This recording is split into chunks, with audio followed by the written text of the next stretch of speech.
إذا إخوان، تبارك الله عليكم، السلام عليكم. كنحييكم من قناة الإعلامي طارق راد. بطبيعة الحال إذا كما كتشوفوا معنا شنو واقع على خطى سعد المجرد، يعني اتهام أشرف حكيمي. يعني هذا الشيء غريب صراحة، خصوصا أنه الشابة اللي عندها 23 سنة اللي مشات ما دارتش شكاية، ولكن غير علمت البوليس بلي أنه تعرضت لاغتصاب. هذا المعنى وجا في واحد المقال مكتوب في واحد الصحيفه ديال لو باريزيان اللي كيقول القضاء الفرنسي يحقق في اتهام حكيمي في قضيه اغتصاب في خبر غريب وصادم.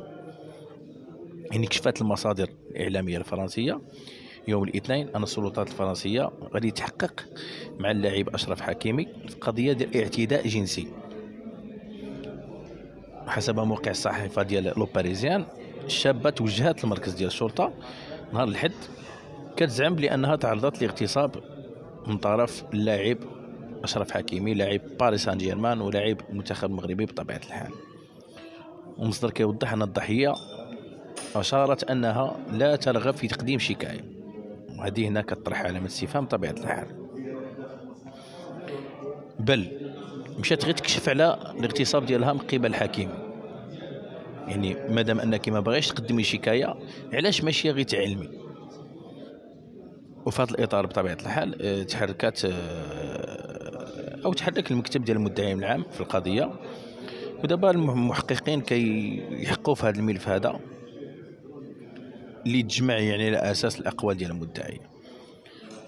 وكتابع دابا الصحيفه الفرنسيه ان حكيمي تعرف على الشابه في الانستغرام 16 يناير الماضي، يعني في 2023،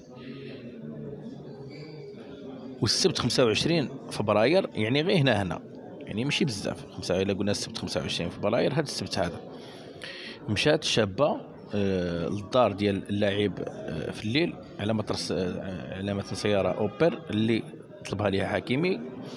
وقال المصدر ان الامور خرجت عن السيطره من منزل حكيمي. حسب كلمات الشابه، تزعم انه بدا بتجريدها من الملابس ديالها واعتدى عليها قبل أن تضربه بقوة وتهرب من المنزل. وأشارت الصحيفة أن الشابة التي تقدمت بشكاية العمر ديالها 23 سنة. إذن 25 في هذه اللحظات هذه اللي كانت 25 فبراير بطبيعة الحال، كنظن أنه نفس النهار اللي كان كيتحاكم فيه أو لا خرج الأحكام ديال سعد المجرد. إذن هناك مؤامرة تحاك ضد النجوم المغاربة، سواء الرياضيين اللي عطوا واحد الإشعاع بطبيعة الحال عالمي ووطني وشرفوا بالمغرب بطبيعه الحال، وخلاو السميه ديال المغرب تكبر. يعني هذا اللي ديرونجا السلطات الفرنسيه كما كنعرفوا حنايا، اللي تعودات انها دائما تكون هي المتحكم والامر الناهي.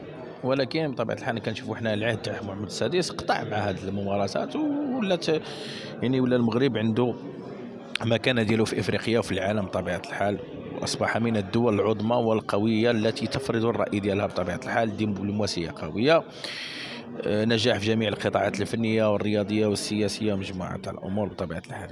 إذا هنا اللغز، إذا هناك مؤامرة كبيرة كنظن أنه داخل فيها حتى المخابرات، يعني النظام ديال الكبرانات الجزائري مع المخابرات الفرنسية بطبيعة الحال.